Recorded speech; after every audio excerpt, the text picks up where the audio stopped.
ప్రధానమంత్రి 12 సంవత్సరాలు అయింది. అనేక స్కీమ్స్ ఇచ్చింది అలా.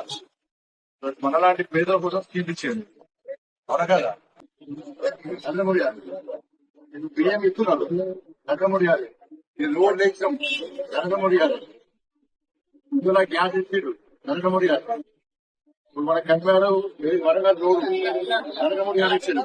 ఇప్పుడు కన్వేర్ జగిత్యాల రోడ్డు కూడా మోడీ గారు ఇస్తున్నారు. నువ్వు ఆటో డ్రైవర్ రోడ్డు కూడా చెప్తున్నాను. మన గ్రామాల్లో రోడ్లు అయినాయి, ఇవన్నీ అయినాయి అంటే నరేంద్ర మోడీ గారు ఇచ్చినట్టు దీని వల్లే. అవునా కదా? మరి ఇక పేదలకు స్కీమ్స్ ఇస్తున్నాడు, దాంతో పాటు అభివృద్ధి చేస్తున్నాడు. అవునా కదా? మరి అటువంటి వ్యక్తి గురించి మనందరం కూడా చెప్పాలి. ఆయన ఆరోగ్యంగా ఉండాలని కోరుకోవాలి. మనందరం కూడా ఆయన ఆరోగ్యంగా ఉంటే మనం ఆరోగ్యంగా ఉంటాం. ఏమేమి చేసిండు? పిల్లలకు ఉద్యోగాలు ఇచ్చిండు, 12 లక్షల ఉద్యోగాలు ఇచ్చిండు. మేము పోతే వాళ్ళకి ఊకే ఆ రోజుగారి మీద పోతే అంత డ్రైవర్ల కుటుంబాలు వాళ్ళ కుటుంబాలు అంటారు. మన గ్రామ పంచాయతీ కూడా పనిచేస్తున్నాం.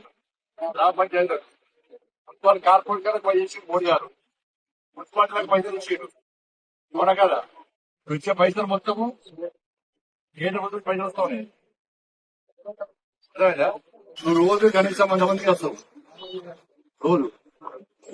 దీంతో పాటు మీ ఆటో డ్రైవర్లకు ఇవ్వాలి, దాంతో పాటు ప్యాసింజర్లకు ఇవ్వాలి. మంచి చెడు కాదు, ఈ రాజకీయాలతో సంబంధం లేదు. అది అటువంటి వ్యక్తి ఇలా ప్రధానమంత్రిగా ఉంది. 12 సంవత్సరాలు అయిపోయింది.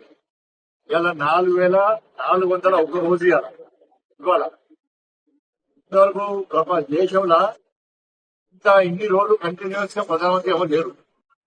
కాబట్టి పేదోళ్ళ మంచి, పేదోళ్ళకి దేవుళ్ళు ఎగురుతాడు, పేదోళ్ళ కోసమే పనిచేస్తాడు. బయట అది కథ తీసుకుంటారు కదా. అందుకే నరేంద్ర మోడీ అంటే పేదోళ్ళకు దేవుడు